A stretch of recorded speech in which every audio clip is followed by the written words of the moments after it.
ಸುಬ್ರಾವ್ ಅವರು ಕಾರ್ಮಿಕರ ಧ್ವನಿಯಾಗಿದ್ದರು.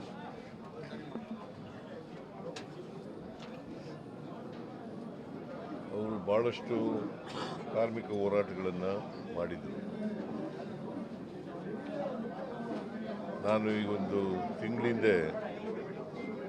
KSRTC ಕಾರ್ಮಿಕರ ಪರವಾಗಿ ಅವರು ಬಂದಿದ್ದರು, ಜಂಟಿ ಕ್ರಿಯಾ ಸಮಿತಿ ಅಧ್ಯಕ್ಷರಾಗಿ ಬಂದಿದ್ದರು.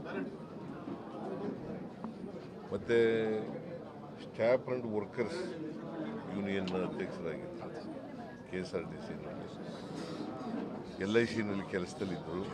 ಆಮೇಲೆ ರಾಜೀನಾಮೆ ಕೊಟ್ಬಿಟ್ರು ಎಲೆಕ್ಷನ್ ನಿಂತ್ಕೊಂಡಾಗ, BRS ತಗೊಂಡಿದ್ರು. ಸೊ ಒಬ್ಬ ಕಮಿಟ್ಮೆಂಟ್ ಇದ್ದಂಥ CPI ಲೀಡರ್,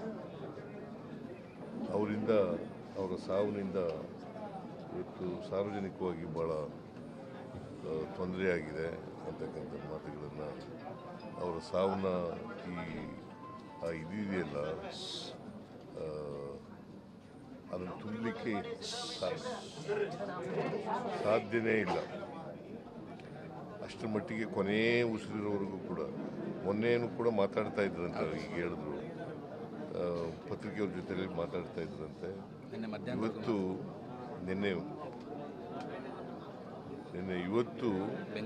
ಹೋರಾಟ ಇಟ್ಕೊಂಡಿದ್ರು, ಅದಕ್ಕೆ ಮುಂದಕ್ಕೆ ಹಾಕಿರ್ಬೇಕು ಅನ್ನೋ ಕಾಣಿಸುತ್ತೆ, ಮುಂದಕ್ಕೆ ಹಾಕಿರ್ಬೇಕು ಅನ್ಸುತ್ತೆ.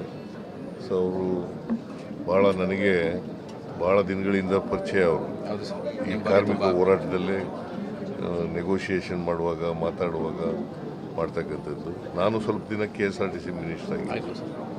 ಸೊ ಹಾಗಾಗಿ ನಿಕಟವಾದಂಥ ಸಂಬಂಧ ಇತ್ತು.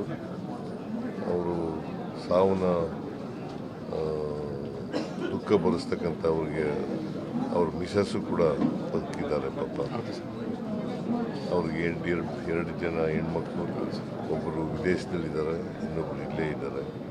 ಸೊ ಒಬ್ಬ ಜಾತ್ಯತೀತ ವ್ಯಕ್ತಿ ಅಂತ ಇದ್ದದ್ದು. ಯಾಕಂತಂದರೆ ಅವ್ರ ಕೊನೆ ಮಗಳನ್ನ ಬೇರೆ ಕಡೆ, ಬೇರೆ ಕಮ್ಯುನಿಟಿಯವರಿಗೆ ಮದುವೆ ಮಾಡ್ತಕ್ಕಂಥ ಕೆಲಸವನ್ನು ಅವರೇ ನಿಂತ್ಕೊಂಡು ಮಾಡಿದ್ದು. ಸೊ ಅದರಿಂದ ಒಂದು ವ್ಯಾಕ್ಯೂಮ್ ಕ್ರಿಯೇಟ್ ಆಗಿದೆ. ಅದನ್ನು ಭರ್ತಿ ಮಾಡಲಿಕ್ಕೆ ಯಾರಿಂದಲೂ ಕೂಡ ಸಾಧ್ಯ ಇಲ್ಲ ಅಂತೇಳಿ ನನಗೆ ಅನಿಸುತ್ತೆ. ಸೊ ಅಂಥವರು ನಮ್ಮನ್ನಾಗಲಿದ್ದಾರೆ. ಅವರ ಆತ್ಮಕ್ಕೆ ಚಿರಶಾಂತಿ ದೊರಕಲಿ ಅಂತೇಳಿ ನಾನು ಪ್ರಾರ್ಥಿಸ್ತೇನೆ. ಸರ್, ಅವ್ರ ಮಗಳು ಕೂಡ ನಿಮ್ಮ ಹತ್ರ ವಿಶೇಷವಾದಂತಹ ಬೇಡಿಕೆಗಳನ್ನಿಟ್ಟರು. ಒಂದು 38 ತಿಂಗಳ ನಾನು ರಾಮಲಿಂಗಾರೆಡ್ಡಿ ಜೊತೆ ಮಾತಾಡ್ತೀನಿ, ಟ್ರಾನ್ಸ್ಪೋರ್ಟ್ ಮಿನಿಸ್ಟರ್ ಜೊತೆ ಮಾತಾಡ್ತೀನಿ.